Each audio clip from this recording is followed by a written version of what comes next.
Hello student, आज मी सांगणार आहे इंग्रजी वाचन करण्यासाठी आपल्याला ABCDचे काही साऊंड माहिती असणं गरजेचं असतं.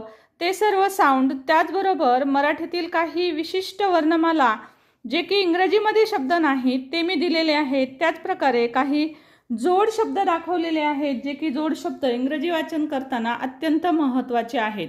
त्याचबरोबर स्टुडंट ABCDला ए न म्हणता त्याचा उच्चार ए, आ, अ अशा प्रकारे होते. बीचा ब होतो, सीचा क किंवा स होतो, डीचा ड, ईचा उच्चार हा ई, ए, अ ह्या 3 प्रकारे कमीत कमी होतो.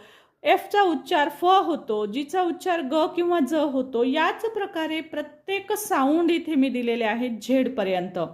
हे साऊंड जर आपण शिकलो तर इंग्रजी वाचन अत्यंत सोपं जातं.